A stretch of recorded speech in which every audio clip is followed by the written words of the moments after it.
करता फ्राई ही नहीं था जो बार के बाहर खड़ा था। वहां लियोनार्ड मिशेल भी थे जो सीधे खिड़की की चौखट पर निशाना साध रहे थे, साथ ही डन स्मिथ भी थे। नाइटहॉक्स का कप्तान अपने ग्लेबेला को दबाते समय झुक गया था। उसकी आंखें बंद हो गई थी क्योंकि आकारहीन लहरें उससे बाहर की ओर फैल रही थी। ट्रिसी की पुतलियां सिकुड़ गईं। वह समझ गई कि जो कुछ हुआ था वह महज एक सपना था। वह अनजाने में सो गई थी। टकराना, टकराना, टकराना। लियोनार्ड और फ्राई ने अदृश्य लक्ष्य पर सटीक निशाना लगाते हुए 3 गोलियां चलाईं जो अभी भी अपनी नींद से जाग रहा था। दरार ट्रिसी की आकृति दिखाई देने लगी, पहले टूटती हुई फिर पूरी तरह से एक खुरदरे चांदी के दर्पण के टुकड़ों में बिखर गई। इमारत के अंदर ट्रिसी, जिसने प्रतिस्थापन मंत्र का उपयोग किया था, भागने के लिए इधर उधर हो गई। वह गलियारे और सीढ़ियों का अनुसरण करते हुए पहली मंजिल तक तेजी से पहुंची।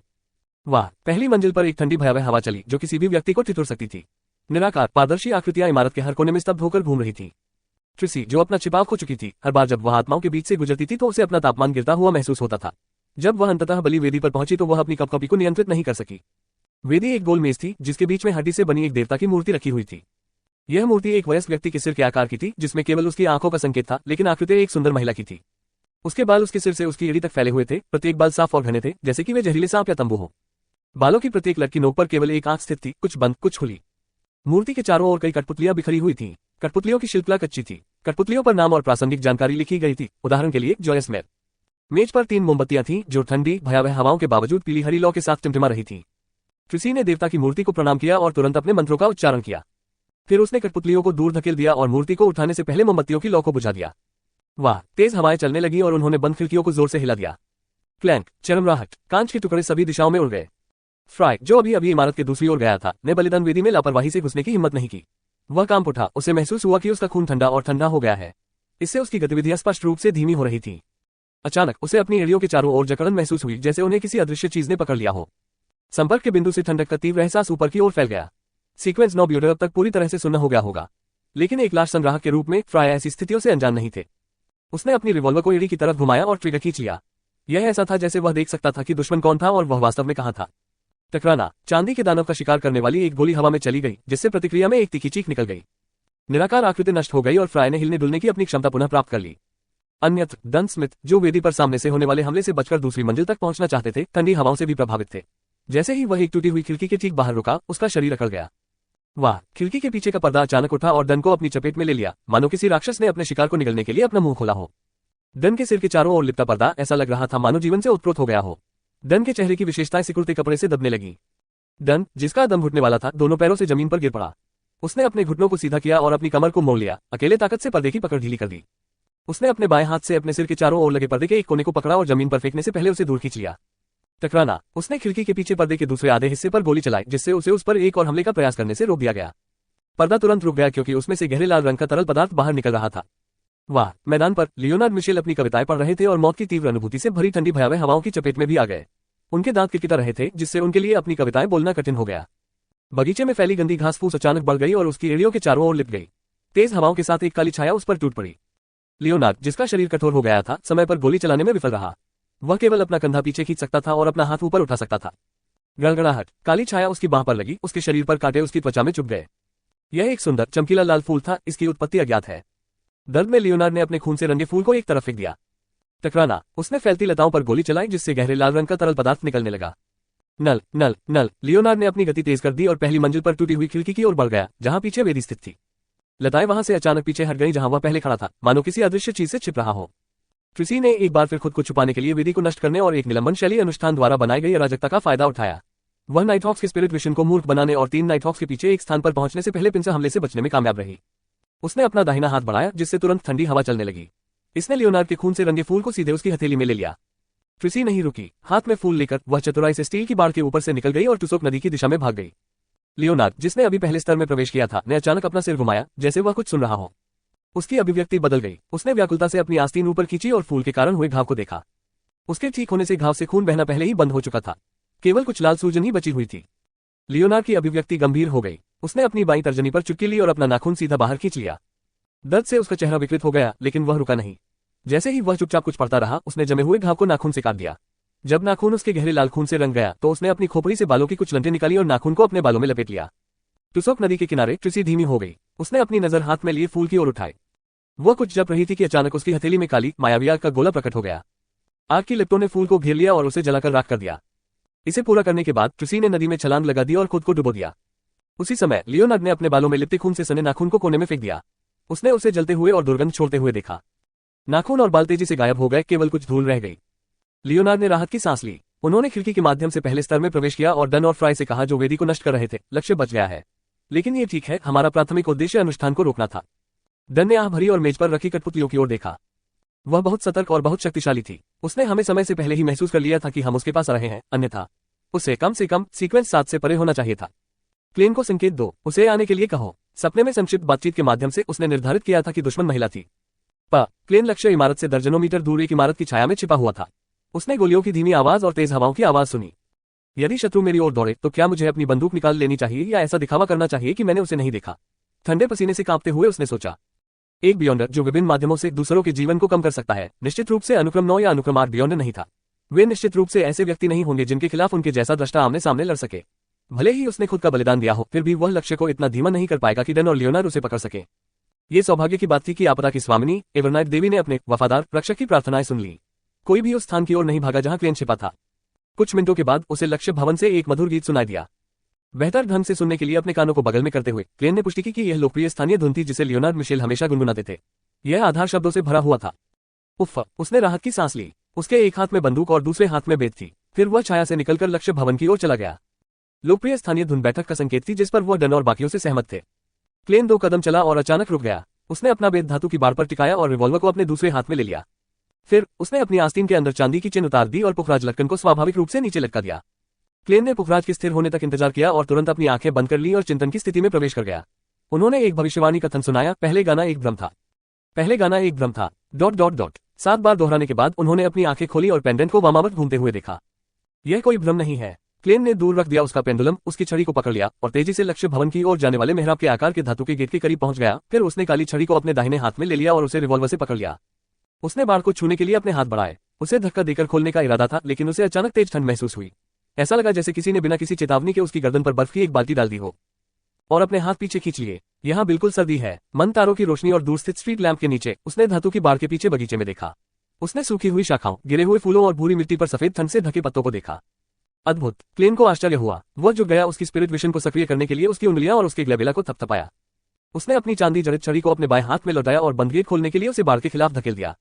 गेट चरमराया और वह बगल में से गुजर गया। उसने उस पत्थर के रास्ते पर कदम रखा जो सीधे भूरे नीले रंग की इमारत की ओर जाता था। रास्ते के दोनों ओर मुड़े हुए पौधे थे जो अंधेरे में पिशाचों जैसे प्रतीत होते थे। इस दृश्य ने क्लेन को विभिन्न डरावनी कहानियों और असाधारण फिल्मों की याद दिला दी। उसने अवचेतन रूप से अपनी सांस धीमी कर ली और तेजी से चलने लगा। हालांकि कुछ और कदम चलने के बाद किसी ने अचानक उसके बाएं कंधे को थपथपाया। बैडम! क्लेन का दिल धड़क गया, फिर तेजी से धड़कने लगा। उसने अपना दाहिना हाथ उठाया, अपनी रिवॉल्वर पर निशाना साधा और धीरे से मुड़कर देखा। धीमी रोशनी में उसने एक हल्की सी शाखा देखी जो लगभग गिर चुकी थी। इसे हम खुद को डराना कहते हैं। क्लेन ने अपने होठों का कोना घुमाया, बेत लहराया और शाखा को गिरा दिया। वह आगे बढ़ता रहा और उसके कानों में हल्की हल्की सिसकियां गूंजती रहीं। उसकी आंखों के सामने धुंधली पराभासी छायाएं उभर आईं। ये परछाइयां एक जीवित व्यक्ति की सांसों और मांस और रक्त की गर्माहट को महसूस करके उमड़ पड़ी थीं। क्लेन डर के मारे उछल पड़ा और तुरंत भूरे नीले भवन के दरवाजे में भाग गया। कैप्टन का माहौल का अंदाजा लगाने से यही अभिप्राय था। यह पिछली बार की तुलना में बहुत डरावना है जब मैंने सर डेविविले की मदद की थी। उस पीड़ित आत्मा का आक्रोश छाया से भी अधिक कठोर है। उसने तब हमला करने की पहल नहीं की थी। उसने लिविंग रूम के बीच में वेदी की ओर चलते हुए सोचा।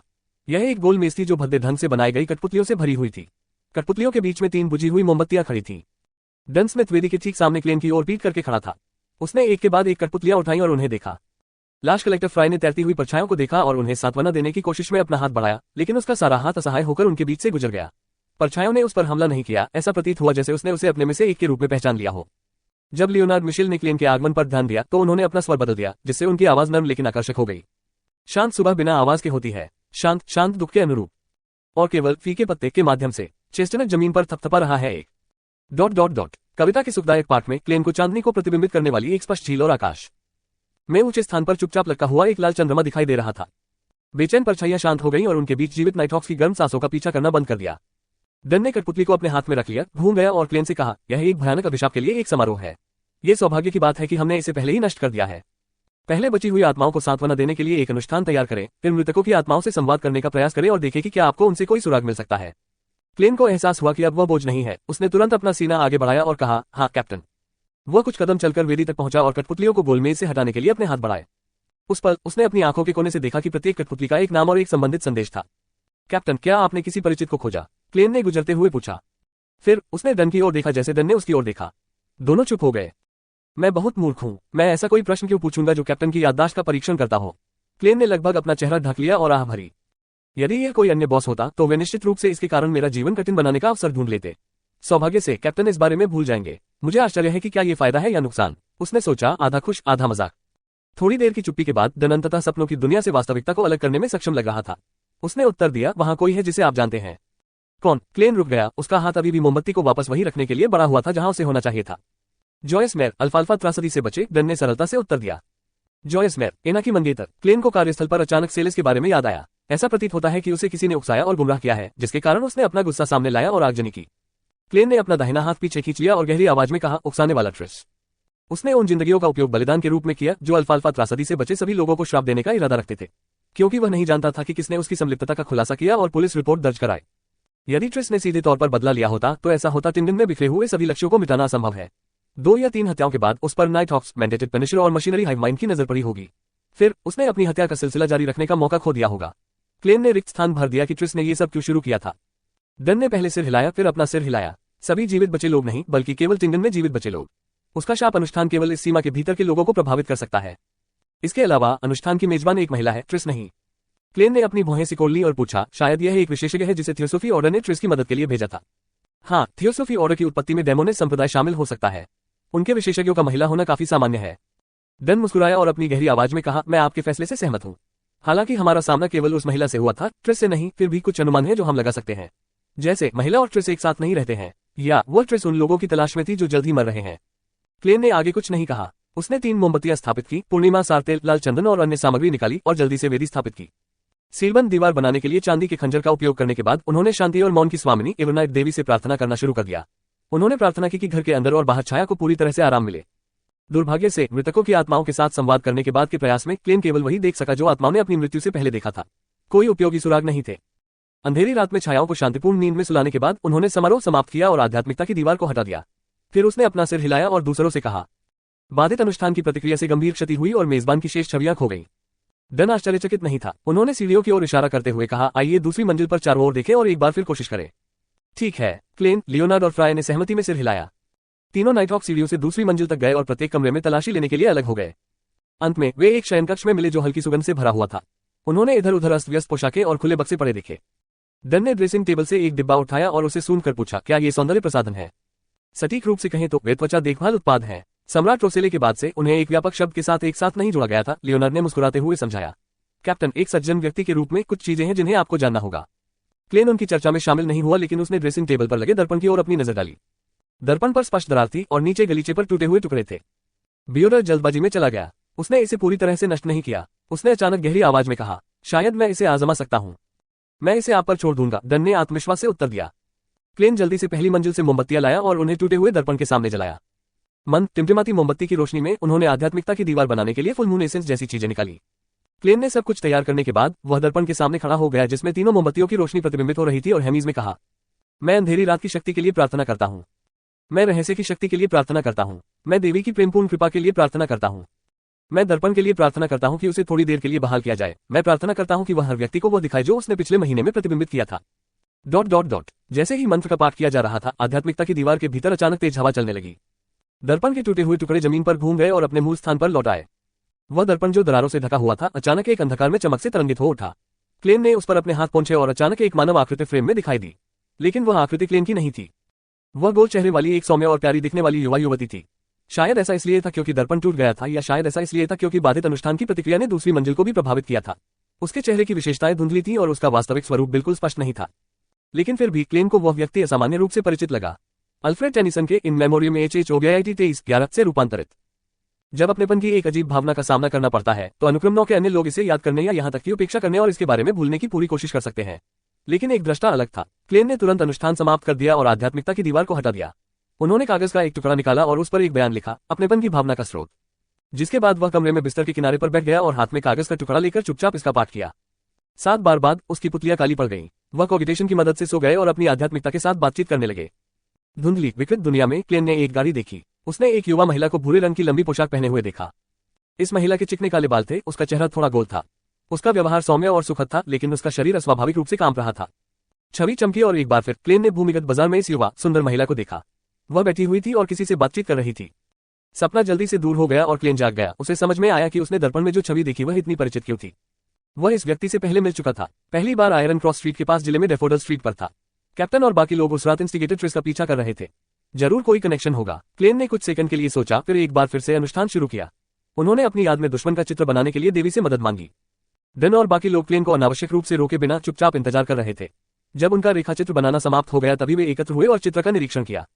आप उससे पहले मिले थे? डन ने पूछा। क्लेन ने थोड़ा सिर हिलाया और सरलता से उत्तर दिया, हाँ, मैंने उसे उस रात डैफोडिल स्ट्रीट पर सार्वजनिक गाड़ी स्टॉप पर देखा था जब आप इंस्टिगेटर के पीछे जा रहे थे। यह आयरन क्रॉस स्ट्रीट के पास जिले में था। फिर इस बात की अच्छी संभावना है कि वह अभी दुश्मन थी, भड़काने वाले की भागीदार। डन ने सोच में सिर हिलाया। लियोनार्ड ने अचानक कहा, क्या आप में से किसी को नहीं लगता कि यह चित्र बहुत परिचित है? वह काफी हद तक इंस्टिगेटर ट्रिस की तरह दिखती है। क्लेन स्तब्ध रह गया। उसने तुरंत फिर से चित्र पर अपनी नजर डाली और उसका ध्यानपूर्वक अध्ययन किया। हाँ, वे वास्तव में बहुत समान दिखते हैं। गोल चेहरा, संकीर्ण आंखें, सौम्य व्यवहार। जितना अधिक उसने चित्र को देखा उतना ही उसे महसूस हुआ कि लियोनार्ड ने जो कहा वह समझ में आया। सबसे बड़ा अंतर यह था कि इंस्टिगेटर ट्रिस में सामान्य विशेषताएं थी जबकि युवा महिला को सुंदर माना जा सकता था। क्लेन ने अपना सिर उठाया और लियोनार्ड की ओर देखा। उसने देखा कि वह अपनी भौहें उठाकर उसे कुछ संकेत दे रहा था। उसका क्या मतलब है? क्लेन भ्रमित था। डन स्मिथ ने अनुमान लगाया, वह भड़काने वाले की बहन हो सकती है। शायद अपने भाई की तरह वह थियोसोफी ऑर्डर या डेमोनिस्ट संप्रदाय में शामिल हो गई। जब लियोनार्ड को एहसास हुआ कि क्लेन उसके दिमाग को पढ़ने में कितना खराब था तो उसने आह भरी। उन्होंने गंभीर स्वर में कहा, मेरे पास एक साहसी विचार है। क्या विचार? डन ने पूछा। लियोनार्ड ने संक्षेप में वर्णन किया, मुझे लगता है कि यह व्यक्ति इंस्टिगेटर ट्रिस है। क्या? फ्राय ने सदमे में कहा। डन ने अपनी भौहें सिकोड़कर कहा, तुम्हारा मतलब यह है कि इंस्टिगेटर ट्रिस वास्तव में महिला है या एक पुरुष जो महिला होने का नाटक कर रहा है? नहीं, सपने से मैं पुष्टि कर सकता हूं कि वह महिला है। आखिरकार क्लेन को कई रचनात्मक और हास्यास्पद कथानकों से अवगत कराया गया था। उसने चित्र पर एक और नजर डाली और तुरंत एक और अनुमान लगाया।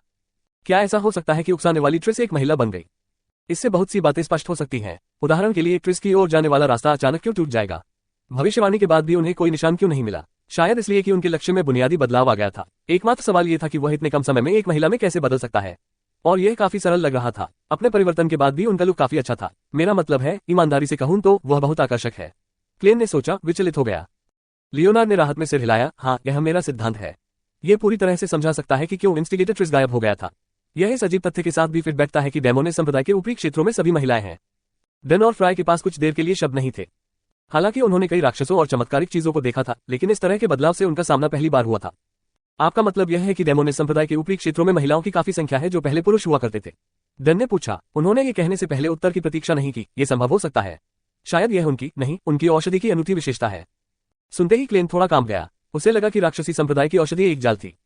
आइए आशा करें कि दृष्टा के मार्ग में एक समान औषधि मौजूद नहीं है। नहीं, निश्चित रूप से नहीं। वह राक्षसी का मार्ग है। यहां तक कि औषधि का नाम भी गलत लगता है, लेकिन मुझे अभी भी नहीं पता कि संबंधित क्या है। दृष्टा का अनुक्रम एक है। क्लेन ने अवचेतन रूप से देवी से प्रार्थना करना शुरू कर दिया। क्या औषधि ऐसा कुछ कर सकती है? फ्राय ने थोड़ा अविश्वास के साथ पूछा। लियोनार्ड हंसे और अपने हाथ ऊपर उठा दिए। यहां तक कि मध्य से निम्न क्रम वाली औषधि भी अकल्पनीय परिवर्तन का कारण बन सकती है। आखिरकार वे सभी निर्माता से उत्पन्न हुए हैं। डन ने मुड़कर क्लेन की ओर देखा। पता लगाने का प्रयास करें कि अगला लक्ष्य कहां दिखाई देगा। ठीक है। क्लेन पोशाकों के ढेर के पास गया और मिश्रित भावनाओं के साथ एक पोशाक चुनी। उसने उसे कालीन पर फैला दिया। उन्होंने पोशाक के ऊपर अपना बेत रखा और लक्ष्य की विशेषताओं और प्रासंगिक जानकारी को याद किया। फिर वह मन ही मन पाठ करने लगा। ट्रिस नहीं, ट्रिसी का ठिकाना, ट्रिसी का ठिकाना। उद्धरण चिन्ह। वेद गिरने में विफल रही। यह अपनी मूल स्थिति में खड़ा था। वहां एक हस्तक्षेप है। एक हस्तक्षेप का मतलब है कि हमारी धारणाएं भी सही हैं, शायद ट्रिस। ये देखकर डन ने अनजाने में सिर हिलाया। वे डेमोनिस्ट संप्रदाय की प्रतिष्ठा के अनुरूप हैं जो पिछले युग से सक्रिय है। उद्धरण चिन्ह। चूंकि ट्रिस ट्रिसी में बदल गया था, डन ने निष्कर्ष निकाला कि वह थियोसॉफी ऑर्डर का हिस्सा नहीं थी। लेकिन डेमोनिस्ट संप्रदाय ने आसपास का सर्वेक्षण करते हुए डन ने आह भरी और कहा, हम उसे विभिन्न माध्यमों से खोज सकते हैं, जैसे कि ये कपड़े कहां से आए या इस घर का मालिक। हम पुलिस विभाग को ट्रेन स्टेशनों और घाटों पर गश्त करने के लिए भी कह सकते हैं। हम इस तरह के कुछ सुराग प्राप्त करने में सक्षम हो सकते हैं, लेकिन ट्रिसी के पास निश्चित रूप से टिंगन छोड़ने के लिए पर्याप्त समय होगा। हाँ, मैं इसे ग्रे के ऊपर फिर से आजमाऊंगा जब मैं घर पर वापस आया तो कोहरा। क्लेन ट्रिसी जैसे लोगों से सावधान था जो अचानक नरसंहार करना चाहते थे और उसे मौके पर ही मार डालना चाहते थे। लियोनार्ड, पुलिस विभाग में जाओ और उसे इकट्ठा करो, चीजों को यहीं समेटने के लिए समूह बनाए। क्लेन, अब आप वापस जा सकते हैं और आराम कर सकते हैं। उद्धरण चिन्ह। डन ने अपनी कनपटी को रगड़ा और कुछ सेकंड के लिए रुका। उसने क्लेन से कहा, आंशिक रूप से उसका परीक्षण करने के लिए और उसे सिखाने के लिए भी। आपने इस शाम के मिशन को कैसे संभाला होगा? मान लीजिए कि मैं, लियोनार्ड और फ्राय आपकी टीम के एकमात्र सदस्य हैं। क्लेन ने अपनी भौहें सिकोड़ ली और 10 सेकंड से अधिक समय तक सोचा। मैं सबसे पहले ये पता लगाने के लिए अटकल का उपयोग करूंगा कि अनुष्ठान जल्द ही प्रभावी होगा या नहीं। यदि उत्तर नकारात्मक होता तो मैं अवलोकन पर ही निर्भर रहता और संपर्क में नहीं आता। फिर मैंने पुलिस विभाग को इलाके के चारों ओर कर्मियों को तैनात करने के लिए सूचित किया। साथ ही पूरी इमारत पर बमबारी करने के लिए कम से कम 5 तोपें इकट्ठा की, जब तक कि जहां भी ट्रिसी छिपी हुई थी उसे समतल नहीं किया गया। उसे या तो इमारत में विस्फोट से उड़ा दिया जा सकता है या तोप की आग के बीच भागने की कोशिश की जा सकती है। इससे वह आसानी से बेनकाब हो जाएगी। तब तक मैं तुम्हें और बाकी लोगों को अलग अलग स्थानों पर तैनात करूंगा। वह और अधिक उत्साहित हो गया जारी रखा। उन्हें लगा कि उनका विचार सरल और प्रभावी, बर्बर और निर्णायक था। ये बहुत सुरक्षित और बहुत उपयुक्त था। डन, लियोनार्ड और फ्राई अवाक रह गए। काफी देर तक उन्होंने कुछ नहीं कहा। कप्तान, क्या यह अच्छा विचार नहीं है? उत्साहित क्लेन का दिल तेजी से धड़क उठा जब उसने देखा कि उनकी कोई प्रतिक्रिया नहीं हुई। डन कुछ सेकंड के लिए चुप हो गया और फिर उसने कहा, नहीं, यह एक अच्छा विचार है, लेकिन इसका आधार यह है कि हमें यह पुष्टि करनी होगी कि वेदी को बलपूर्वक नष्ट करने से अधिक विनाशकारी परिणाम नहीं होगा। लंबे समय से नाइटहॉक्स के रूप में हम सभी परिस्थितियों में खुद पर, अपनी शक्तियों और बंदूकों पर भरोसा करने के आदी हैं। हम सामान्य लोगों को अलौकिक घटनाओं के संपर्क में आने की अनुमति देने के आदी नहीं हैं। ठीक है, मैं हमेशा गोलाबारी बमबारी का एक उत्साही प्रशंसक था, क्लेन ने अपने दिल में कहा। क्लेन और लियोनार्ड इसे देखने से पहले लगभग 500 मीटर दूर कैरेज स्टेशन तक चले गए। कुछ देर इंतजार करने के बाद वे आयरन क्रॉस स्ट्रीट लौट आए। एक पास के पुलिस स्टेशन गया जबकि दूसरा डैफोडिल स्ट्रीट लौट आया। जब क्लेन अपने सामने वाले दरवाजे पर पहुंचा तो उसने अपने कपड़े ठीक किए और अपनी चाबियां निकालने और दरवाजा खोलने से पहले यह सुनिश्चित कर लिया कि सब कुछ ठीक है। मेलिसा और बेंसन लिविंग रूम में गैस लैंप की रोशनी में चुपचाप अपना काम कर रहे थे और किताबें पढ़ रहे थे। पूरे दिन काम पर मेहनत करने के बाद बेंसन थक गया होगा, फिर भी वह घर आने के बाद भी अपनी पढ़ाई में लगा रहता है। कितना दृढ़निश्चयी आदमी है। मैं ऐसा नहीं कर सकता, अब मैं केवल लेटने के बारे में ही सोच सकता हूँ। क्लेन ने अपने भाई की ओर देखा और मुस्कुराया, हाथ उठाकर मौन अभिवादन किया। बेंसन ने मुस्कुराते हुए कहा, अब मुझे अच्छे वेतन के पीछे की कीमत समझ में आई है। इस दुनिया में हर चीज की एक कीमत होती है। बदले में कुछ हासिल करने से पहले हमें कुछ देना होगा। क्लेन ने दरवाजे के बगल वाले रैक पर अपना बेग छोड़ते हुए कहा। यह स्पष्टता सम्राट रोसेले ने कहा था। ठीक है। मेलिसा ने लिखना बंद कर दिया और ऊपर देखा।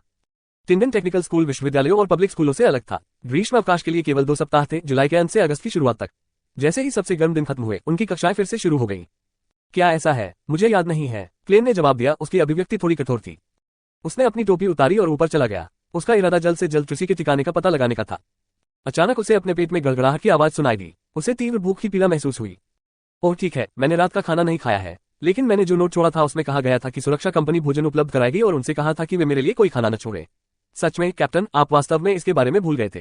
क्लेन की अभिव्यक्ति कई बार बदली क्योंकि उसका इरादा ये दिखाने का था कि उसका पेट भर गया है। उसी क्षण मेलिसा ने मुड़कर उसकी ओर देखा। उसने रसोई की ओर इशारा करते हुए कहा, हमने आपके लिए मेमने के टुकड़े का एक छोटा टुकड़ा और गाढ़ी सब्जी के सूप का एक कटोरा छोड़ा है। ब्रेड की कुछ छड़ें भी बची हैं। ये कहने के बाद उसने अपना सिर वापस अपने काम में छिपा लिया और खुद से बुदबुदाया, मुझे लगा कि काम से मिलने वाला भोजन बहुत अच्छा नहीं होगा, शायद इससे लोगों की भूख कम हो जाएगी। हले का अनुक्रमणिका, बहन आप बहुत अधिक चिंता करती हैं, नहीं आप बहुत सावधानी बरतती हैं। क्लेन अचानक ऊर्जावान हो गया। वह मुस्कुराया और कहा, मेलिसा आपकी चिंता बहुत वाजिब है। ये सच है कि मैं वास्तव में थोड़ा भूखा हूँ। हाँ, मुझे कपड़े बदलने दो और स्नान करने दो। हालांकि उसके मुंह में पहले से ही पानी आ रहा था, लेकिन इंस्टिगेटर ट्रिसी के ठिकाने की पुष्टि करना और भी महत्वपूर्ण था। कोई नहीं जानता था कि वह कमीना समाज से बदला लेने के लिए क्या पागलपन भरा कदम उठाएगा। ठीक है। मेलिसा ने अपना सिर नहीं उठाया लेकिन अपना पुनरीक्षण जारी रखा। नल नल नल। क्लेन दूसरी मंजिल पर भागा और अपने शयन कक्ष में प्रवेश किया। उसने दरवाजा बंद कर दिया, अपनी जैकेट और बगल का पिस्तौलदान उतार दिया। फिर उसने दराज से एक साधारण चांदी का चाकू निकाला। अपने कमरे को आध्यात्मिकता की दीवार से बंद करने के बाद उन्होंने एक सांस ली, अपनी भावनाओं को शांत किया और 4 कदम वामावर्त चले। सामान्य मंत्रोच्चार के बाद क्लेन एक बार फिर भूरे कोहरे के ऊपर ऊंचे महल में दिखाई दिया। वह परिवहन प्रक्रिया के दौरान सुनी जाने वाली उन्मत्त प्रलापों का आदी हो रहा था। उस दिन कुछ अनुष्ठान पूरे करने के बाद उन्होंने अपनी कनपटी पर मालिश की क्योंकि वह थोड़ा थके हुए थे। वह लंबी कांसे मेज पर भूरे रंग की बकरी की खाल का एक टुकड़ा रखना चाहता था। क्लेन ने गंभीरता से सोचा, फिर भविष्यवाणी कथन लिखा, ट्रिसी का ठिकाना। वह निश्चित नहीं था कि नाम सही लिखा गया है या नहीं, लेकिन वह लड़की की शक्ल और अन्य विस्तृत जानकारी को एक मार्गदर्शक के रूप में भी उपयोग कर सकता था। उसने बकरी की खाल पकड़ ली और कुर्सी पर पीछे झुक गया। उन्होंने ट्रिसी से संबंधित बातों को अपने दिमाग में याद किया, फिर 7 बार भविष्यवाणी कथन का पाठ किया। उसने अपना दिमाग खाली कर दिया, अपनी आंखें बंद कर ली और चिंतन की सहायता से स्वप्न की अवस्था में प्रवेश कर गया। कोहरे के बीच के मायावी दृश्य में उसने एक भाप का इंजन देखा जो घना धुआं और चिंगारी फैला रहा था। उन्होंने साफ सुथरी रेलगाड़ी में चमड़े की सीटों की कतारें भी देखी। गोल चेहरे और लंबी आंखों वाली सौम्य और प्यारी दिखने वाली ट्रिसी एक खिड़की के पास बैठी थी। उसके सामने मेज पर एक चेकदार फिशनेट टोपी थी। क्लेन ने ट्रेन नंबर की पुष्टि करने के लिए बार बार प्रयास किए, लेकिन वह इसे समझने में असफल रहा। जल्द ही वह दबाव बर्दाश्त नहीं कर सका और अपना सपना छोड़ दिया। लंबी कांसे मेज और भ्रामक लाल तारे फिर से उसकी आंखों के सामने आ गए। मैं केवल इस बात की पुष्टि कर सकता हूं कि ट्रिसी ने स्टीम लोकोमोटिव ले लिया और टिंडन को छोड़ दिया। कोई और सुराग नहीं था। ऐसा लगता है कि यह रहस्यमय स्थान केवल हस्तक्षेप को खत्म करने में मेरी मदद करता है, लेकिन यह मेरे मानक को बढ़ाने के लिए बहुत कुछ नहीं करता है। अटकल। क्लेन ने मेज के किनारे को झटका दिया और अपने अगले कदम के बारे में सोचा। भविष्यवाणी के माध्यम से वह पूरी तरह से आश्वस्त हो सकता था कि लक्ष्य एक बार इंस्टिगेटर ट्रिस था। हालांकि नई ट्रिसी पहले से ही टिंडन से भाग रही थी। परिस्थितियों को देखते हुए उसने नहीं सोचा था कि उसकी नई भविष्यवाणी से डन को मदद मिलेगी। क्लेन ने तुरंत निर्णय लिया। कैप्टन ने पहले ही कहा था कि वह बैकलैंड, एनमेट हार्बर और रेलवे के अन्य मुख्य स्टॉप पर एक टेलीग्राम भेजेंगे ताकि ट्रिसी को पूरे देश में वांछित सूची में रखा जा सके। मैं तब भविष्यवाणी के परिणाम की रिपोर्ट नहीं करूंगा, यदि ऐसा हो इससे मुझ पर संदेह पैदा होगा। क्लेन ने तुरंत अपना मन बना लिया क्योंकि उसकी चेतावनी की परवाह किए बिना डन पहले से ही मामले पर कार्रवाई करने के लिए सबसे उपयुक्त उपायों का उपयोग कर रहा था। चूंकि वह सपने में भविष्यवाणी में ट्रेन नंबर नहीं देख सका, स्पिरिट पेंडुलम और अन्य तरीकों का उपयोग करना भी उतना ही अप्रभावी होगा, भले ही उसने उन्मूलन की प्रक्रिया द्वारा ऐसा करने का प्रयास किया हो।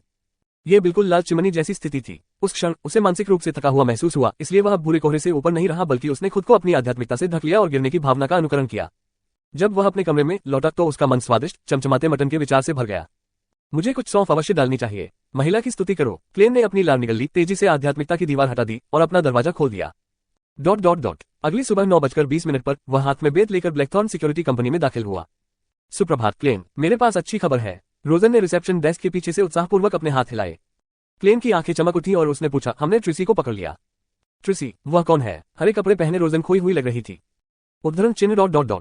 आप शायद उसे नहीं जानते। अच्छी खबर क्या है? क्लेन ने विषय को पुनर्निर्देशित किया। रोजन ने चमकती मुस्कान के साथ उत्तर दिया, कैप्टन का अनुरोध स्वीकार कर लिया गया है। पुलिस विभाग उन 2 पुलिस स्टाफ सदस्यों को यहां क्लर्क के रूप में स्थानांतरित करने जा रहा है, जिन्होंने अलौकिक घटनाओं का सामना किया है। आखिरकार मुझे बार बार पूरी रात जागने की जरूरत नहीं है। महिला की स्तुति करो। ये बहुत अच्छी खबर है, क्लेन ने ईमानदारी से कहा। रोजन के साथ कुछ और खुशियों का आदान प्रदान करने के बाद वह विभाजन के माध्यम से चला गया और भूमिगत हो गया। उन्होंने अपने रहस्यवाद के पाठ को जारी रखने की योजना बनाई। जब वह कैप्टन के कार्यालय और नाइटहॉक्स के मनोरंजन कक्ष से गुजरा तो उसने अपना सिर अंदर किया और चारों ओर देखा। उसने देखा कि डन, लियोनार्ड और बाकी लोग अभी भी वहीं थे। इसका मतलब यह था कि पिछली रात की खोज और उन्मूलन जांच कुछ भी सार्थक परिणाम देने में विफल रही थी। बाकी को पुलिस विभाग को सौंप दिया जाएगा ताकि वे कठिन अनुवर्ती कार्यों का ध्यान रख सकें। सबसे पहले क्लेन स्थिति पर नवीनतम जानकारी प्राप्त करने के लिए कैप्टन से बात करना चाहता था, लेकिन उन्होंने देखा कि कैप्टन टेलीग्राम टाइप करने में व्यस्त थे, इसलिए उन्होंने उन्हें परेशान न करने का फैसला किया। वह लंच के समय कैप्टन से दोबारा पूछ सकते थे। वह सीढ़ियों का अनुसरण करके भूमिगत हो गया और धातु के रैक में 2 क्लासिक गैस लैंप देखे। उसने हमेशा शांत रहने वाले गलियारे को देखा जो शीशे के पीछे की रोशनी से जगमगा रहा था। उसने ठंडी लेकिन ताजगी भरी हवा में सांस ली, कुछ कदम चला और अचानक रुक गया। उसने अचानक गैस लैंप की ओर देखा और उसकी भौहें धीरे धीरे सिकुड़ गईं। उसने एक महत्वपूर्ण गलती की थी, एक ऐसी गलती जो केवल पृथ्वी का ज्ञान रखने वाला ही व्यक्ति कर सकता है। पिछली रात भूरे कोहरे के ऊपर अपनी भविष्यवाणी में क्लेन ने ट्रिसी को भाप इंजन ले जाते हुए देखा था, इसलिए उसने अवचेतन रूप से विश्वास किया कि उस समय कुछ घटित हो रहा था। लेकिन इस दुनिया में अभी तक बिजली की रोशनी या इसी तरह के उपकरण का आविष्कार नहीं हुआ था। जब आसमान में अंधेरा छा गया तो मनुष्यों को लाने ले जाने वाले भाप इंजन लगभग बंद ही थे। क्लेन, जो रात में चलने वाली ट्रेनों का आदी था, सहज रूप से इस तथ्य से चूक गया था। दूसरे शब्दों में, ये कुछ ऐसा नहीं था जो कल रात हुआ था। यह भविष्य का दृश्य था, जिसका मतलब था कि यह उस दिन या उसके अगले दिन होने वाला था। क्लेन के दिल की धड़कनें तेज हो गईं और वह आगे पीछे चलने लगा। फिर वह दोबारा ऊपर चला गया। उसने मनोरंजन कक्ष का दरवाजा खटखटाया और खोला और उसने देखा कि लियोनार्ड असहाय होकर खिड़की के पास एक कविता पढ़ रहा था। क्लेन ने केनली, रोयाले और सीकाट्रॉन को नजरअंदाज कर दिया जो ताश खेल रहे थे। उन्होंने लियोनार्ड की ओर देखा और कहा, मेरे पास आपके लिए एक प्रश्न है। क्या आप महिलाओं का मनोरंजन करने के गुर सीखना चाहेंगे? लियोनार्ड ने रोसेले की चुनिंदा कविताएं लिखते हुए चिढ़ाया। वह मनोरंजन कक्ष से बाहर निकला और भूमिगत की ओर जाने वाली सीढ़ियों से आधे रास्ते तक क्लेन के पीछे पीछे चला। फिर उसने क्लेन की आंखों में देखा और हंसते हुए कहा, ऐसा लगता है जैसे तुमने कल रात एक सफल भविष्यवाणी की थी। क्लेन ने आगे कुछ नहीं बताया, लेकिन स्पष्ट रूप से कहा, मैंने अनुमान लगाया था कि ट्रिसी एक भाप इंजन पर रवाना होगी। वेस्ट बरो में वर्कहाउस में उनकी बातचीत के बाद उन्हें लियोनार्ड के सामने थोड़ा विशेष दिखने में कोई आपत्ति नहीं हुई। स्टीम लोकोमोटिव सबसे शुरुआती ट्रेन सुबह 7 बजे है। लियोनार्ड ने अपनी शर्ट से अपनी जेब घड़ी निकाली और एक नजर देखने के लिए उसे खोल दिया। समय बर्बाद करने की जरूरत नहीं है, मैं कैप्टन को बताऊंगा कि मुझे एक विश्वसनीय सूचना मिली है। वह जल्दी से ऊपर गया और ब्लैकथॉर्न सिक्योरिटी कंपनी से बाहर चला गया। कुछ मिनटों के लिए बाहर जाने के बाद वह वापस लौटा और डन स्मिथ के कार्यालय में गया। क्लेन ने राहत की सांस ली और देखा कि कैप्टन ने ताश खेल रहे अन्य नाइटहॉक को इकट्ठा करने के बाद एक टेलीग्राम भेजा था। वे जल्द ही दरवाजे से बाहर चले गए। पहले जो हुआ उसे याद करके उसे उलझन महसूस हुई। यह उपयुक्त विदूषक की मृत्यु से प्राप्त सबक से भिन्न सबक था। उसने ऐसी ही विशेषताओं वाली एक गलती की थी जिसके कारण उसे यह पाठ अधिक समझ में आया और उस पर गहरा प्रभाव पड़ा। शस्त्रागार के पीछे मुड़कर और ड्यूटी रूम में प्रवेश करते हुए उसने अपनी ऊपरी टोपी और कोट उतार दिया, फिर उन्हें स्वाभाविक रूप से कपड़े की रैक पर लटका दिया। ओल्ड नील ने अभी अभी अपने लिए हाथ से पिसी हुई कॉफी बनाना समाप्त किया था। उसने खुशी से एक घूंट लिया और पूछा, क्या आप एक घूंट लेंगे? ठीक है। क्लेन ऐसे बेफिक्र होकर बैठ गया जैसे कि वह घर लौट आया हो। ओल्ड नील ने उसकी ओर देखा और भौहें चढ़ाते हुए चुटकी लेते हुए कहा, अभी भी 1 चम्मच दूध के साथ 3 क्यूब चीनी। आप मीठे के बहुत शौकीन हैं। यह आपके दांतों और आपके शरीर के लिए हानिकारक है। नहीं नहीं नहीं, मुझे केवल तभी मीठा पसंद है जब मैं कॉफी पी रहा होता हूँ। जब मेरे पास ग्रिल्ड स्टेक या भुना हुआ मांस होता है तो मैं गुलाब नमक, काली मिर्च, सौंफ और अन्य मसाले पसंद करता हूँ। क्लेन का हमेशा मानना था कि वह सभी स्वादों का प्रशंसक था। ओल्ड नील ने जल्दी से कॉफी खत्म की। उसने उसे धक्का दिया और कहा, क्या आप ब्रेक लेना चाहते हैं या सीधे शुरू करना चाहते हैं? मुझे कुछ मिनटों के लिए शांत होने दीजिए। कैप्टन और टीम को ट्रिसी के ठिकाने के बारे में एक सूचना मिली और वे स्टीम लोकोमोटिव स्टेशन के रास्ते पर हैं। मुझे आश्चर्य है कि परिणाम क्या होगा। क्लेन ने आह भरी। ओल्ड नील ने अपनी जीभ चटकाई और कहा, क्या टिप पर्याप्त विस्तृत है? क्या वे निश्चित है कि यह कौन सी ट्रेन है? नहीं, इसकी पुष्टि नहीं हुई है, क्लेन ने अपने होठों को शुद्ध करते हुए कहा। ओल्ड नील अचानक हंसा। ऐसी परिस्थितियों में विफलता की संभावना सफलता से कहीं अधिक है। ट्रिसी को अनुक्रम 7 से परे होना चाहिए और उस स्तर पर एक परे को इतनी आसानी से नहीं पकड़ा जाएगा। हे अक्ल पर भरोसा मत करो, अक्ल नहीं है सर्वशक्तिशाली। आप केवल प्रतीकात्मक संकेत प्राप्त करेंगे जिनकी गलत व्याख्या करना या किसी चीज को अनदेखा करना बहुत आसान है। क्लेन को उस गलती की याद आई जो उसने इस बार की थी और उसे उदासी महसूस हुई। उसने ईमानदारी से सिर हिलाया। हाँ, भविष्यवाणी सर्वशक्तिमान नहीं है। इतना कहने के बाद उसने आह भरी। उसका मन, शरीर और आत्मा अचानक एक जादुई स्थिति में प्रवेश कर गए। वह सांस छोड़ने के इरादे से थोड़ा पीछे की ओर झुका। तभी अचानक उसके कान में एक मायावी टूटने की आवाज सुनाई दी। उसने महसूस किया कि उसके अंदर कुछ भूल रहा है, उसकी आत्मा के साथ मिल रहा है। क्लेन ने अपनी आंखें आधी बंद कर ली और मौन में अद्वितीय और अवर्णनीय अनुभूति का अनुभव किया। क्लेन को किसी को यह बताने की जरूरत नहीं थी कि यह सेयर औषधि के पूर्ण पाचन का परिणाम था। टिस्कॉक नदी टिंगन शहर से बहने के बाद जिस पहले शहर से होकर गुजरी उसे वीनिया कहा जाता था। ये स्टीम लोकोमोटिव के लिए टिंगन से बैकलिन तक का पहला पड़ाव भी था। मंच पर ट्रिसी ने एक लंबी बेज रंग की पोशाक पहन ली और एक महिला की गोलाकार टोपी पहन ली। उसकी टोपी के किनारे से महीन फिशनेट की जाली लटकी हुई थी जिससे उसका आधा चेहरा ढका हुआ था। उसका स्वरूप धुंधला और अदृश्य हो गया। उसने दूसरे व्यक्ति को सावधान रहने की याद दिलाने के लिए टिंजन में अपने साथी को पहले ही एक टेलीग्राम भेज दिया था। उसने उन्हें बताया कि उसने बैकलून के लिए स्टीम लोकोमोटिव टिकट खरीदने के लिए चोरी किए गए पैसे का इस्तेमाल किया था। ट्रिसी टिंगन से ट्रेन में नहीं चढ़ी बल्कि नीचे की ओर वीनिया चली गई। इसका कारण यह था कि उसके पास अभी भी एक हत्यारे के रूप में उसकी सहज प्रवृत्ति और समृद्ध अनुभव था। वाह, एक रेलगाड़ी ने एक लंबी और तेज सीटी बजाई क्योंकि लंबा धातु का राक्षस धुआं और चिंगारी उगलता हुआ प्लेटफॉर्म के बगल में रुक गया। ट्रिसी ने कोई सामान नहीं लिया और पहले केबिन में प्रवेश कर गई। उसी समय उसने 3 स्टेशनों के बाद ट्रेन से उतरने और अन्य तरीकों से बैकलैंड में प्रवेश करने का फैसला किया। सेंट सेलेना कैथेड्रल के तहखाने में क्लेन ने अपनी आंखें बंद कर ली और अपनी सीट पर पीछे की ओर झुक गया। उसने औषधि का पूरा पाचन कर लिया और उसने बेहोश होकर एक के बाद एक भ्रामक तारे देखे। ऐसा प्रतीत होता था कि उन सितारों का उसके साथ एक आश्चर्यजनक संबंध था और ऐसा प्रतीत होता था कि वे एक साथ मिलकर एक हो जाना चाहते थे। भूख और प्यास की अवर्णनीय अनुभूति कम होने के बाद क्लेन सामान्य स्थिति में लौट आया और उसे कोई अतिरिक्त अनुभव होना बंद हो गया। लेकिन मेरा मन बहुत अधिक आराम और शुद्ध महसूस करता है। उसने अपनी आंखें खोली और सोचा। उस क्षण उसे पता चला कि वह एक वास्तविक पूर्ण दृष्टा बन गया है। गैस लैंप की रोशनी शीशे से होकर गार्ड रूम को रोशन कर रही थी। ओल्ड नील ने अपना अखबार पलटना समाप्त किया, कॉफी का एक घूंट लिया और क्लेन की ओर देखा। अब आप कैसा महसूस कर रहे हैं? क्या आप शांत हो गए हैं या क्या आपको एक ग्लास वाइन या अपने वेतन पर अग्रिम राशि या एक दिन की छुट्टी की जरूरत है? क्लेन, जिसने सिर पोर्शन को पूरी तरह से पचा लिया था, अपने स्विच को बदलने का प्रयास कर रहा था जिसने कोविटेशन के साथ उसकी स्पिरिट विजन को सक्रिय कर दिया।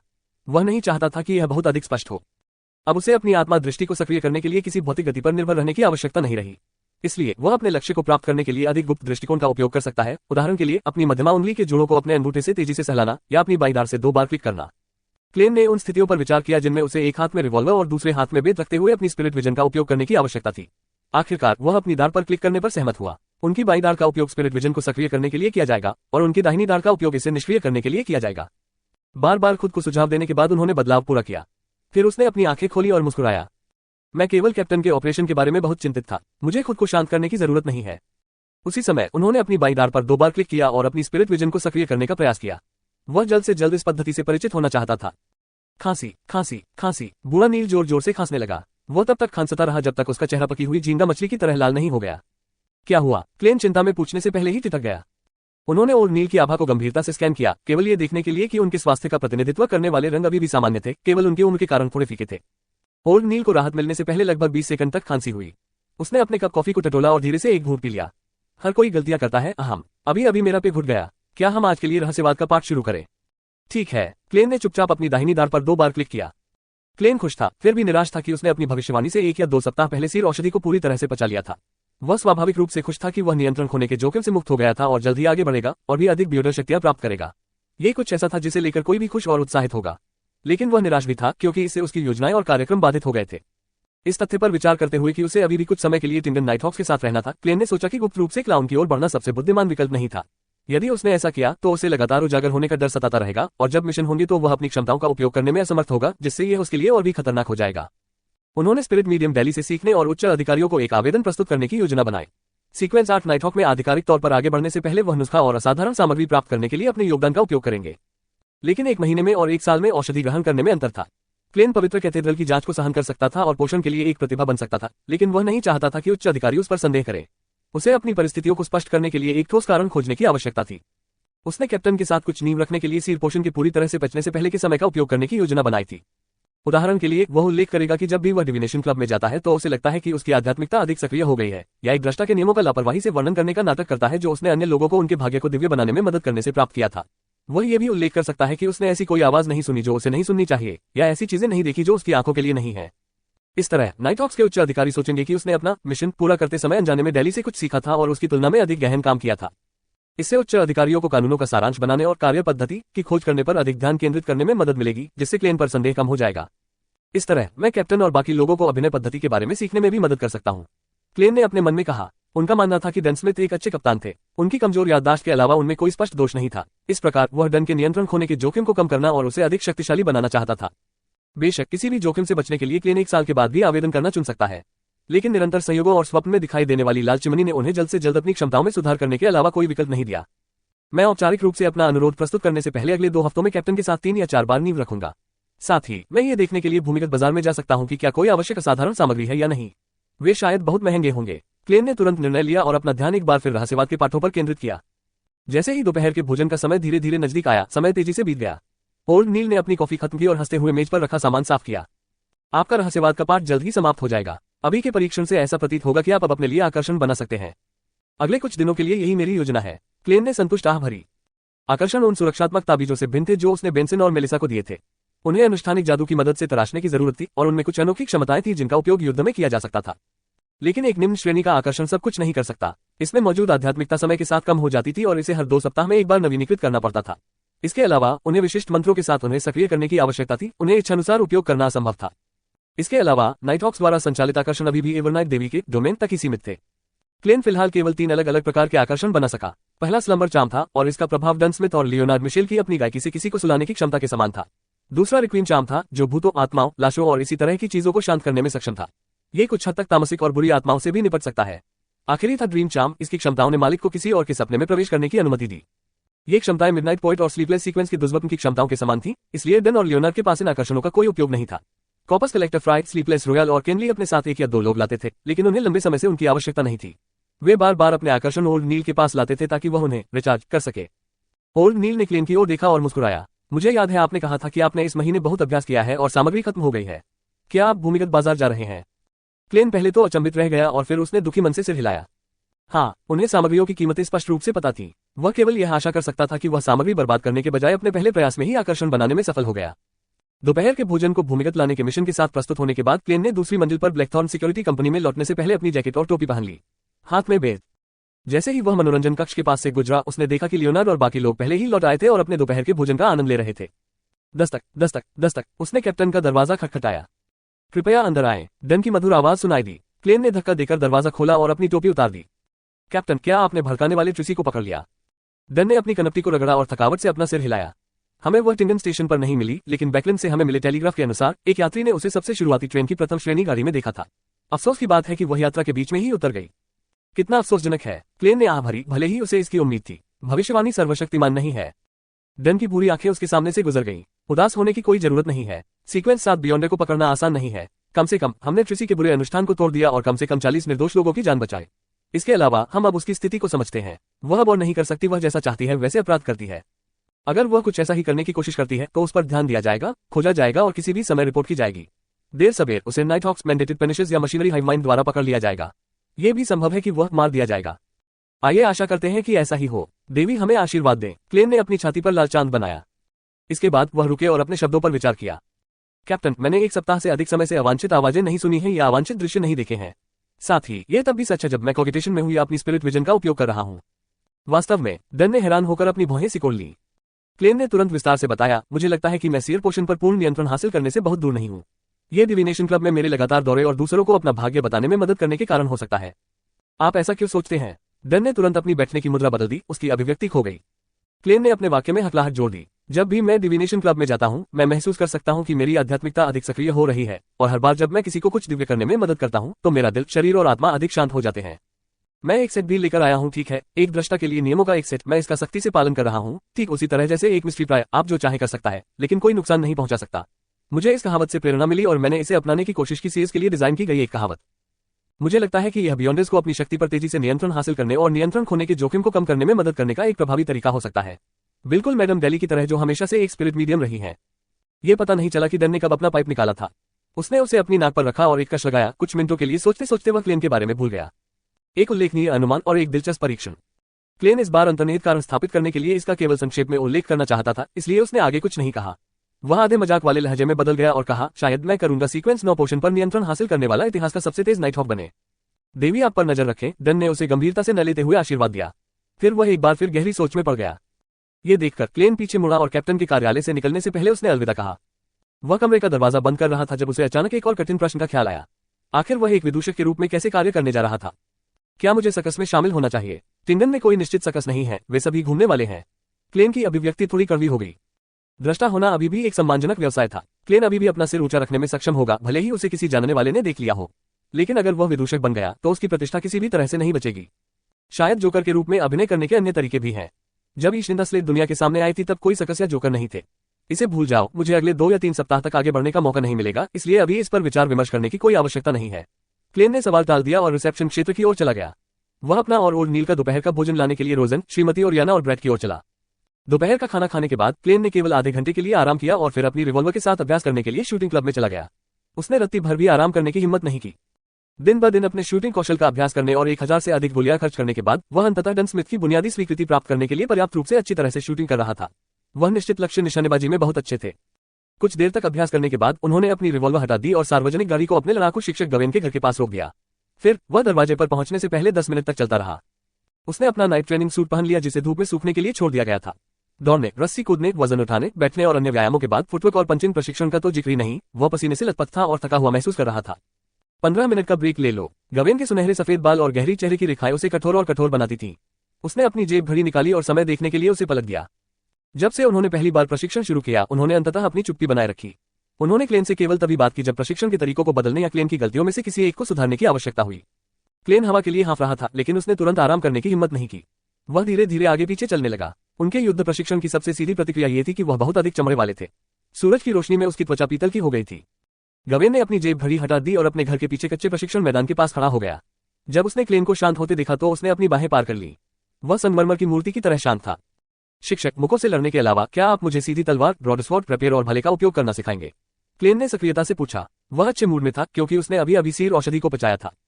उसने पहले गवेन के संग्रह कक्ष में सीधी तलवार और रेपियर जैसे हथियार देखे थे। इसमें छाती का कवच और पूरे शरीर का कवच भी था। वह जानता था कि गवेन केवल आमने सामने लड़ने में ही अच्छा नहीं था। सूरज की रोशनी में नहाए हुए गवेन ने अपनी नजर क्लेन पर डाली। उसने अपनी आवाज धीमी की और उत्तर दिया, तुम्हारे लिए उनमें से कुछ भी सीखना बेकार है। वे सभी हथियार समय से पीछे हो गए हैं और उनका एकमात्र स्थान संग्रहालय या संग्राहकों के निजी संग्रह में है। वह कुछ सेकंड के लिए चुप हो गया। जीवन के उतार चढ़ाव का अनुभव कर चुकी आवाज में उन्होंने कहा, उन्हें खत्म कर दिया गया है। आपको बंदूकों पर ध्यान केंद्रित करना चाहिए। यहां तक कि युद्ध भी केवल पूरक है। क्लेन ने अपने उदासीन शिक्षक की ओर देखा और बोलते हुए मुस्कुराया। मुझे ऐसा नहीं लगता। हर मंत्री, हर संसद सदस्य, हर जनरल, उनमें से हर कोई ऐसा सोचता है, गवेन ने दांत पीसते हुए कहा। क्लेन रुका और ऐसे व्यवहार किया जैसे वह एक सच्चा कीबोर्ड योद्धा हो। उन्होंने सहजता और प्रवाह के साथ जवाब दिया, नहीं, वे केवल युद्ध के मैदान की अग्रिम पंक्ति से पीछे हट गए हैं। उनका उपयोग अभी भी कहीं और है। आग्नेयास्त्रों के खिलाफ युद्ध का उपयोग क्यों किया जाना चाहिए? इन्हें एक साथ इस्तेमाल किया जा सकता है। मेरा मानना है कि जो व्यक्ति अधिक लचीला, कार्रवाई में तेज और प्रतिक्रिया में तेज है, वह अधिक प्रभावी तरीके से बंदूकों का उपयोग कर सकता है। जब उसने देखा कि गवेन की आंखें अचानक तेज हो गईं, तो क्लेन आत्मसंतुष्ट हो गया और जारी रखा, अन्य हथियार भी समाप्त नहीं हुए हैं। उन्हें अधिक पोर्टेबल होने के लिए केवल कुछ सुधार की आवश्यकता है। उद्धरण चिन्ह ... हम उच्च गतिशीलता के साथ एक दस्ता बना सकते हैं, एक समूह जिसे अग्रिम पंक्तियों को घेरने और दुश्मन के पीछे से हमला शुरू करने और उनके मूल तक लड़ने के लिए डिजाइन किया गया है। ऐसे छोटे पैमाने के आश्चर्यजनक हमले में एक योद्धा जिसके पास हाथ से हाथ मिलाने की उत्कृष्ट क्षमता है और विभिन्न प्रकार के हथियारों से परिचित है, एक महत्वपूर्ण भूमिका निभा सकता है। आप ऐसे दृश्य की कल्पना कर सकते हैं। क्लेन ने हर चीज के बारे में थोड़ा थोड़ा जानने की अपनी क्षमता का भरपूर उपयोग किया। उसने पृथ्वी पर विशेष बलों के पास मौजूद सभी युद्ध रणनीतियों को मिश्रित और मिलान किया और अपने शिक्षक को उनका वर्णन किया। वह निश्चित नहीं था कि गवेन कब सांस लेना भारी हो गया। वह एक इंच भी हिले बिना वहीं खड़ा रहा। ऐसा लग रहा था कि वह उस दृश्य को तोड़ने के लिए तैयार नहीं था जिसकी उसने कल्पना की थी। उसने उस आदमी की प्रतिक्रिया पर एक नजर डाली। उसने अपना गला साफ किया और संयमित तरीके से कहा, टीचर, आप मेरी योजना के बारे में क्या सोचते हैं? क्या इसे साकार करने की कोई संभावना है? गवेन का शरीर कांप उठा जैसे कि वह अभी सपने से जागा हो। उसने क्लेन की आंखों में गहराई से देखा और कहा, तुम्हारा ब्रेक तुम्हारे लिए अच्छा हो रहा है। अभ्यास के पूरे सेट को 10 बार दोहराएं। क्लेन खोया हुआ लग रहा था। बहुत जल्द उसने दौड़ना शुरू कर दिया और वास्तविकता में वापस आ गया। वह अपने दिल में चिल्लाया, 10 सेट। शिक्षक, नहीं, मैं अपना पूरा जश्न नहीं मनाना चाहता इस तरह दृष्टा औषधि का पाचन। अरे, क्या आपको कोई प्रेरणा नहीं मिली? क्लेन को प्रशिक्षण क्षेत्र के दूसरी ओर भागते हुए देखकर गवेन ने अचानक अपनी बाहें खोल दी और अपना चेहरा एक हाथ से ढक लिया। आंखें कस ली और उसके चेहरे पर झुर्रियां गहरी और स्पष्ट थीं। ... थकावट से लगभग उल्टियां करने के बाद क्लेन ने स्नान किया, कपड़े बदले और चुपचाप गवेन को विदा किया और फिर वापस नहीं लौटा। सीधे घर गया, लेकिन बंदरगाह के पास एविल ड्रैगन बार की ओर चला गया। उसने रास्ते में बियॉन्डर सामग्री की कीमत के बारे में पूछताछ करने और आकर्षण बनाने के लिए सामान खरीदने की योजना बनाई। क्लेन ने अपना ध्यान अपने साथ ले जाने वाले छोटे भंडार पर रखा। खुद सतर्क रहे और बड़ी मुश्किल से अपनी मंजिल तक पहुंचे। मुझे जासूसी कंपनी को बकाया शेष राशि के लिए 4 पाउंड बचाने की जरूरत है। मैं आज रात केवल 3 पाउंड और 5 सोली का उपयोग कर सकता हूँ। उसने अपनी छड़ी पकड़ने और गाड़ी से उतरने से पहले अपनी जेब में कागज के नोटों को छुआ। उस समय सूरज पहले ही क्षितिज से नीचे खिसकना शुरू कर चुका था। सभी घर धीरे धीरे धुंधली चमक से धूमिल हो गए। एविल ड्रैगन बार में बॉक्सिंग मैच और कुत्तों के साथ चूहे मारने की गतिविधियां पहले से ही शुरू हो चुकी थी।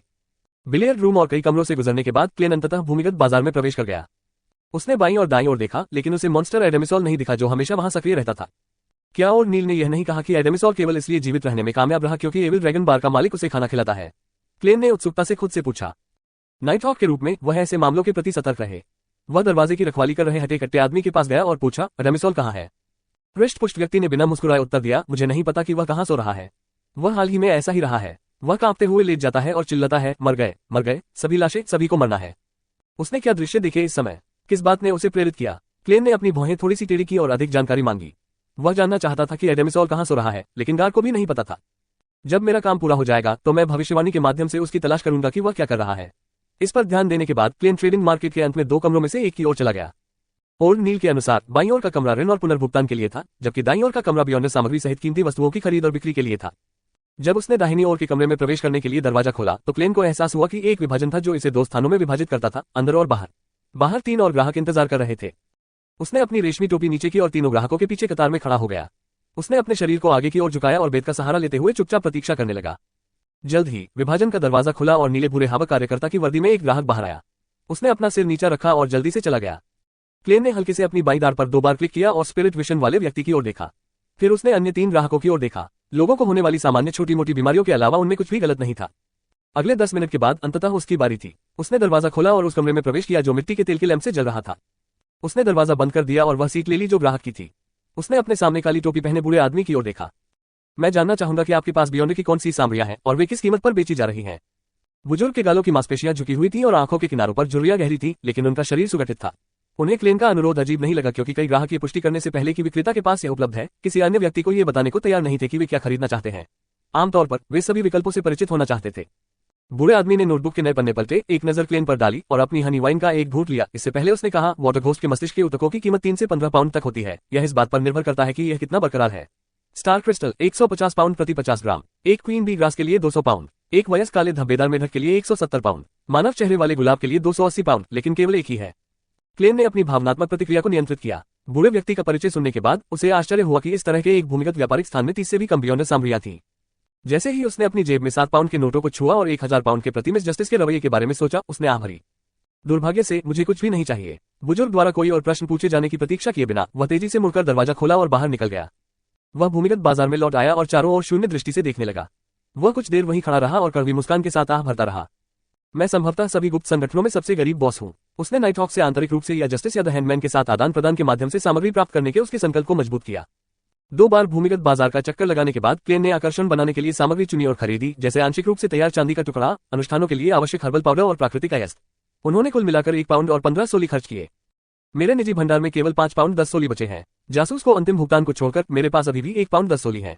क्लेन ने चुपचाप अपनी वित्तीय स्थिति के बारे में गणित करने के बाद वह असहाय महसूस किया। बेशक वह अच्छी तरह से जानता था कि उसे काम करते हुए केवल 1 महीना ही हुआ था।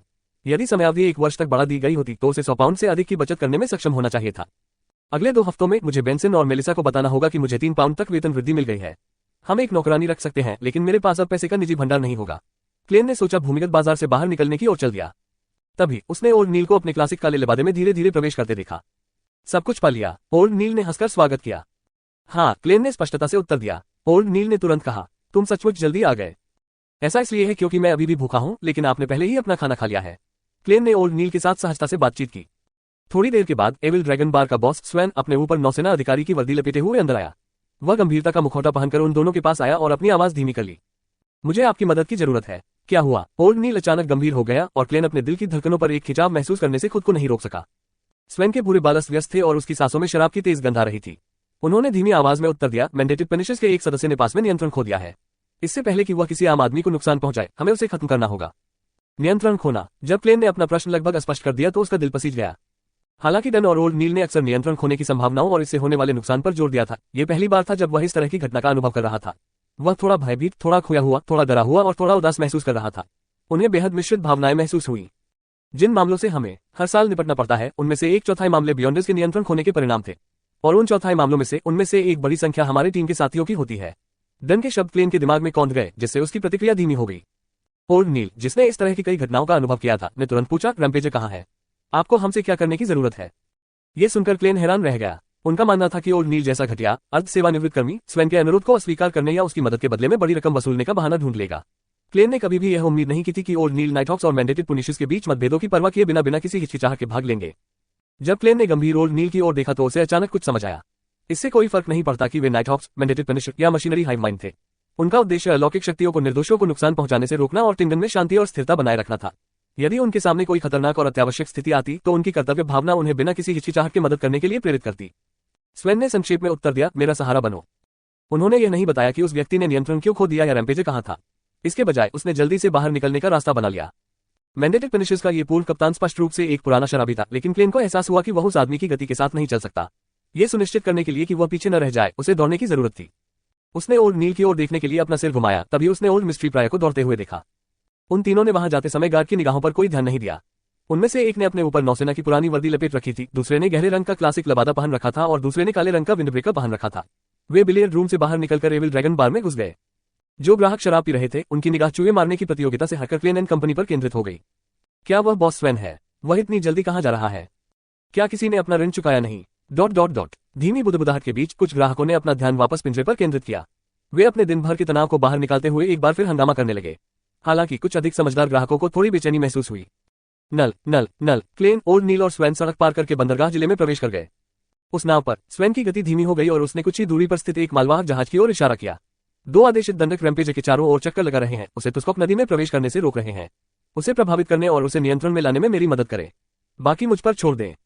ओल्ड नील ने हंसते हुए कहा, ठीक है, लेकिन तुम्हें मुझे 1 मिनट का समय देना होगा। ओह, ठीक होने के लिए 1 मिनट। स्वेन ने सिर हिलाया और कुछ नहीं कहा। वह जहाज पर चढ़ गया और लड़ाई में शामिल हो गया।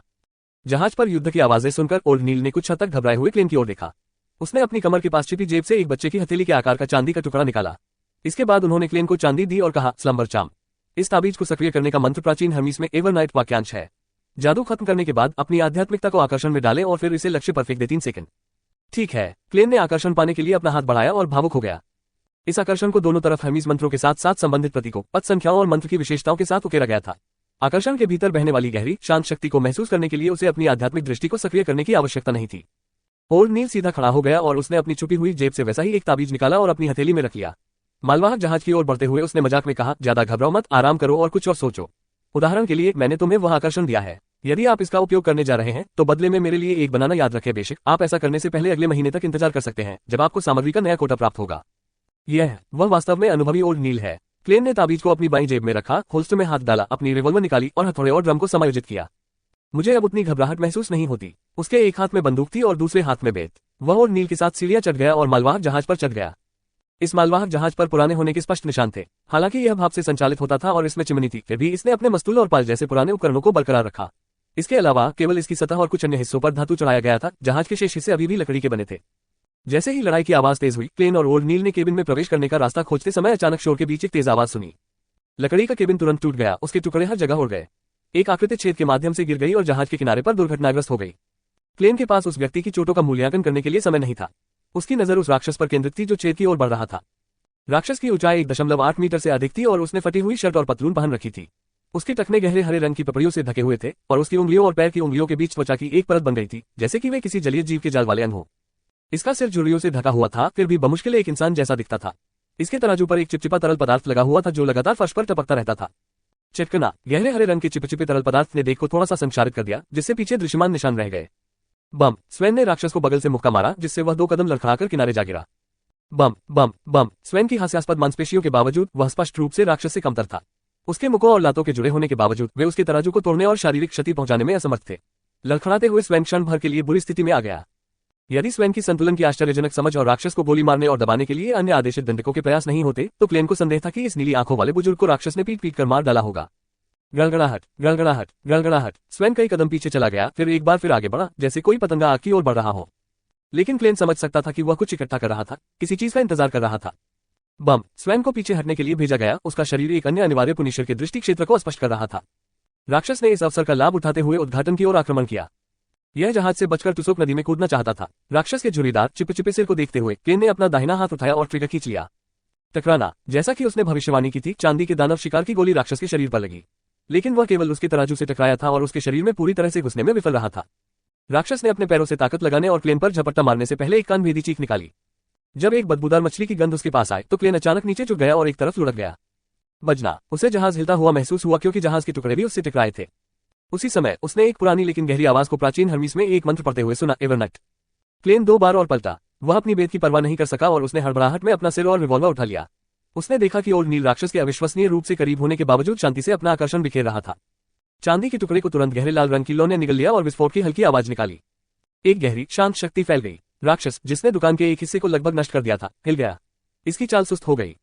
स्वयं केबिन से बाहर चला गया। वह प्राणी के पास आया और जैकहैमर की तरह राक्षस पर प्रहार करते हुए अपना हाथ पीछे खींच लिया। उसके घूंसे राक्षस के सिर से जुड़े, लेकिन वह बमुश्किल कोई घाव पहुंचा सका। कोई घातक क्षति तो दूर की बात है, लेकिन क्लेन समझ सकता था कि नीली आंखों वाला बुजुर्ग जो कुछ भी जमा कर रहा था वह आखिरकार अपने चरम पर पहुंच गया था। बूम! ऐसा लग रहा था कि राक्षस ठीक हो गया है। इसने अपनी बाहें फैला दी और स्वेन को पीछे हटने के लिए 5 कदम पीछे हटना पड़ा। उसके प्रत्येक कदम के कारण डेक पर दरारें बनने लगी। ये देखकर कि राक्षस पलटने वाला था और मालवाहक जहाज से कूदने वाला था, क्लेन ने जल्दी से अपनी जेब से स्लम्बर चार्म निकाला, जिसके बाद उन्होंने प्राचीन हर्मीस में वाक्यांश एवरनाइट का कुशलतापूर्वक पाठ किया। अचानक क्लेन को लगा कि उसके हाथ में चांदी का आकर्षण बर्फ जैसा ठंडा हो गया है, जैसे कि वह बर्फ से बना हो। उन्होंने इस बारे में ज्यादा नहीं सोचा। उसने अपनी आध्यात्मिकता को आकर्षण में डाला, फिर उसे आगे फेंकने से पहले अपना हाथ पीछे खींच लिया, जिससे आकर्षण राक्षस की ओर उड़ गया। इस बीच मछली और मानव राक्षस हवा में कूद गया था। गहरे लाल रंग की लिपटों ने आसपास के अंधेरे को रोशन कर दिया और हल्का विस्फोट नींद की शुरुआत की तरह था, क्योंकि यह तेजी से बाहर की ओर फैल गया। बम! राक्षस एक गेंद की तरह छटपटाता हुआ गोदी पर गिर गया। यह अस्थायी रूप से आधी नींद की अवस्था में था। क्लेन नाव के किनारे की ओर दौड़ने ही वाला था और राक्षस के सिर पर गोली चलाने ही वाला था कि अचानक उसने स्वयं को बाहर निकलते और कूदते हुए देखा। उसकी नौसेना की वर्दी पहले ही गायब हो चुकी थी। उसने हवा में अपनी मुद्रा बदल ली। उसकी मांसपेशियां सख्त हो गई। अपनी आध्यात्मिक धारणा का उपयोग करते हुए क्लेन को कुछ ऐसा महसूस हुआ जो दबा दिया गया था। स्वयं आकाश से उतरा और राक्षस के शरीर से जा टकराया। फिर उसने अपनी पीठ सीधी की और राक्षस के सिर पर जोरदार मुक्का मारा। दरार! राक्षस की खोपड़ी टुकड़े टुकड़े हो गई। गहरे लाल रक्त और भूरे रंग का मस्तिष्क पदार्थ हरे चिपे चिपे तरल पदार्थ से सना हुआ पूरी जमीन पर बिखरा हुआ था।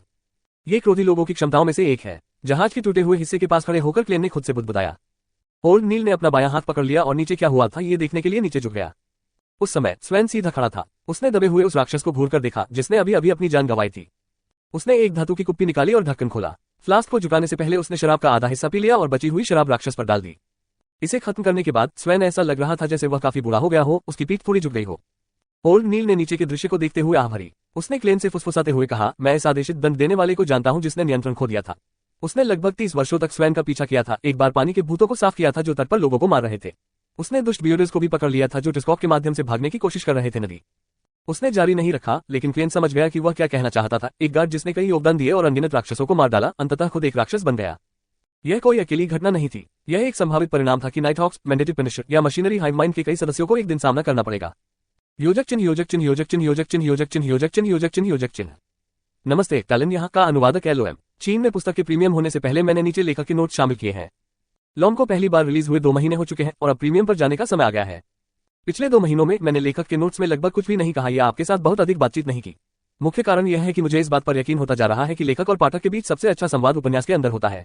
कहानी के अंदर मुझे जो कुछ भी व्यक्त करना या वर्णन करना होगा वो लिखूंगा, इसलिए मुझे कुछ और कहने की जरूरत नहीं है। हाँ, LOM पर लौटते हुए शायद मेरे मन में पहली बार वेब उपन्यासों के संपर्क में आने से होने वाली खुशी को पाने का विचार आया था। वाह, ऐसी कोई दुनिया हो सकती है, या वास्तव में ऐसी जादुई दुनिया है की भावना। उस समय प्रत्येक पुस्तक विभिन्न प्रकार की विभिन्न और दिलचस्प दुनियाएं प्रस्तुत करती थी। इसने मुझे हमेशा और अधिक से अवगत कराया, जिससे मैं खुद को उन दुनियाओं से बाहर निकालने में असमर्थ हो गया, क्योंकि वे मेरी कल्पना का विस्तार करते हैं। निस्संदेह इसका संबंध मेरे समान उपन्यासों से कम परिचित होने से है। इसलिए जब मुझे लगा कि मैंने एक अपेक्षाकृत नई दुनिया और एक दिलचस्प और अद्भुत प्रणाली की रूपरेखा तैयार करने के लिए पर्याप्त तैयारी कर ली है, तो मैंने बेचैनी और साहस के साथ इस पुस्तक की शुरुआत की।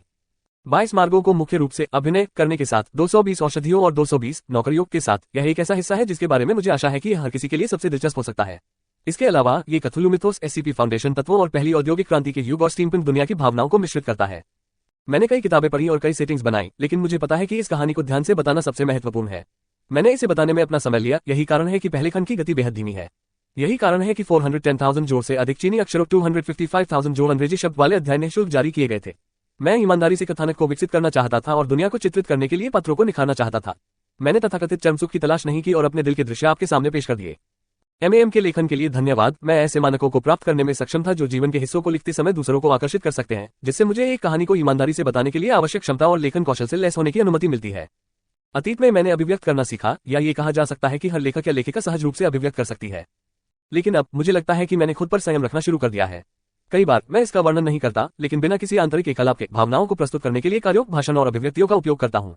हो सकता है कि मैं कार्यों, भाषण और अभिव्यक्ति का उपयोग भी न करूं, केवल महिला प्रमुख कार्यकर्ताओं वाले अध्याय की तरह इसे ठंडेपन से वर्णित करूं। LOM में महत्वपूर्ण बिंदुओं पर मानकों को बनाए रखना भी मेरी इच्छा है। इस पुस्तक की विभिन्न रूपरेखाएं शायद मेरी सभी पुस्तकों में से सबसे संपूर्ण है। आगे देखिए कि मैं सब कुछ कैसे संभालता हूँ। इस पुस्तक के लिए यही मेरे विचार और प्रयास हैं। मुझे उम्मीद है कि यह सभी को पसंद आएगा। मैं चाहता हूं कि आप प्रीमियम अध्यायों के लिए भुगतान करके मेरा समर्थन कर सके। आखिरकार मुझे अभी भी आजीविका कमाने की जरूरत है। मुझे अब भी अपनी पत्नी की मांगें पूरी करनी पड़ती हैं। मैं